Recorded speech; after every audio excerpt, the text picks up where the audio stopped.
Kurš izdomā filmēt video, kā ārā ir ziema? Un pēc tam mašīnā. Kāpēc atkal esmu mašīnā? Jo izdomāju pastāstīt par video reģistratoriem un par man esošo Xiaomi video reģistratoru.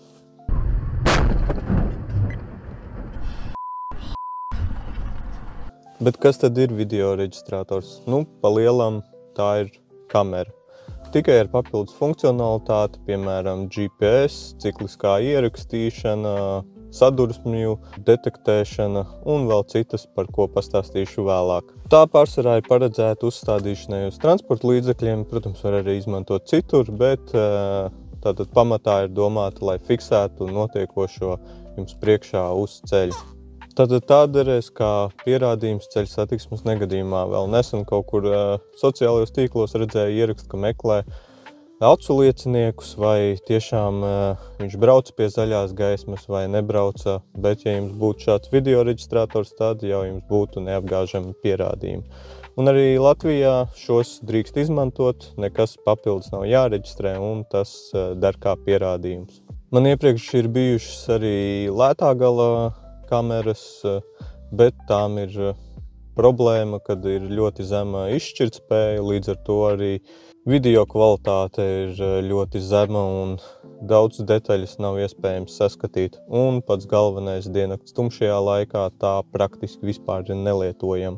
Noteikti ielikšu kādu video no manām iepriekšējām kamerām, bet pēc tam es iegādājos Roadrunner 545, tas jau gan ir pirms vairākiem gadiem, bet uz to brīdi tā bija diezgan laba kamera, jeb video reģistrators. Tajos laikos tā maksāja apmēram no 90 līdz 100 eiro. Kvalitāte bija tīri ciešama, nu naktī dažreiz arī likās, kad izstās, ka braucu bez gaismām, bet pilsētas vidē bija tīri normāla video kvalitāte. Tāpēc pirms iegādājies video reģistratoru noteikti pasties internetā apskatus, kāda ir kvalitāte un galvenais arī diennakts tumšajā laikā. Bet nu tālāk tad par manu esošo Xiaomi kameru. Nu tad, kad es meklēju video reģistrators, es skatījos uz sensoru izmēru. Kā parasti, jo lielāks sensors, jo labāk. Ko tad īsti nozīmē sensoru izmērs? Tātad, ja ir lielāks sensors, daudz labāk iespējams uztvert gaismu, līdz ar ko labāk ir tumšākos laikapstākļos darbība. Un, protams, tā ir viss, ko es iepriekš uzskaitīju, kā arī 2K izšķirtspēja. Protams, tā nebūs tāda kā no jūsu telefona, bet tā ir pietiekami laba. Jāņem vērā, ka tas ir video reģistrators, tātad viņš nepārtraukti ieraksta. Manā gadījumā, man liekas, ir 128 GB mazā SD karte iekšā, un tā spēja uzturēt tikai apmēram kādus 4 līdz 5 stundas ar video ierakstu. Tas, ja jūs dienā uz darbu braucat stundu un stundu atpakaļ, tad reāli sanāk tikai 2 dienu video ieraksts. Nu jā, tad šajā kamerā arī iekšā ir GPS, tātad redzēsiet uz video ierakstā gan koordinātes, kur tātad notiek filmēšana, gan arī fiksēsies jūsu automašīnas ātrums. Tāpat arī ir pieejams Wi-Fi, tātad varat saslēgties ar savu telefonu un uzreiz telefonā saglabāt ierakstus.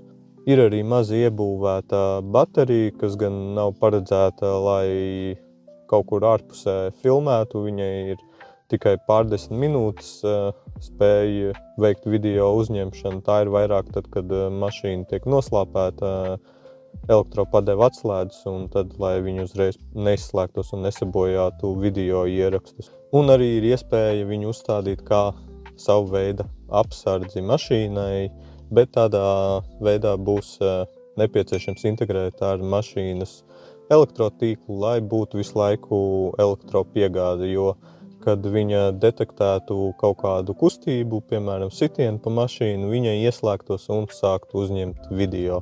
Tāpēc ir nepieciešama visu laiku elektroapgāde. Nu, ar ko īpašu vēl šī kamera, tātad varam grozīt šo te objektīvu, uz kurieni nepieciešams, ka pieliekam pie stikla. Tas ir diezgan ērti, jo varam piemontēt pie stikla un tad noregulēt kā vajadzīgs. Tad šai ir iespēja vēl pievienot otru kameru, Tā var būt gan salona kamera, gan aizmugurējā loga kamera. Tad viņa ierakstīs uzreiz divus video ierakstus, gan no, piemēram, priekšpuses, gan no aizmuguras. Ko vēl vajadzētu ņemt vērā, kad izvēlas šāds te video reģistrators, ir skata leņķis. Tātad, cik plaši video var uzņemt ar šo te kameru. Šai, man liekas, bija 120 grādi, bet esmu redzējis, kurām, piemēram, tikai skata leņķis 100 grādi.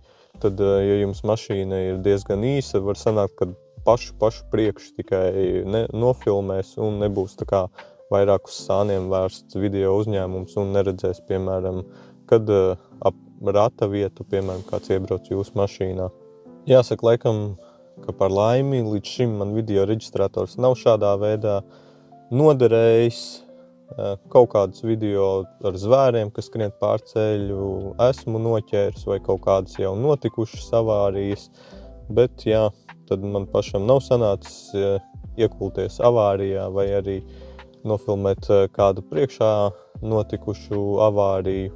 Bet, ja vēlaties sevi kaut kā nodrošināt un pasargāt, tad ļoti labi nodara šāds video reģistrators un, piemēram, kas ir labi, ko jau sākumā minēja, tā ir cikliskā ierakstīšana, tātad nav vispār jāiet un kaut kas jādzēš ārā, tātad viņa filmē jaunos video un vecākos tātad dzēš ārā. Ja nemaldos, citās valstīs pat apdrošinātāji obligāti prasa uzstādīt video reģistrators, protams, Latvijā tā nav, vismaz neesmu dzirdējis, ka tā būtu, bet cerams noderēja, variet paši izvērtēt, vai jums šādu aparātu vajag savā mašīnā un tiekamies citos video.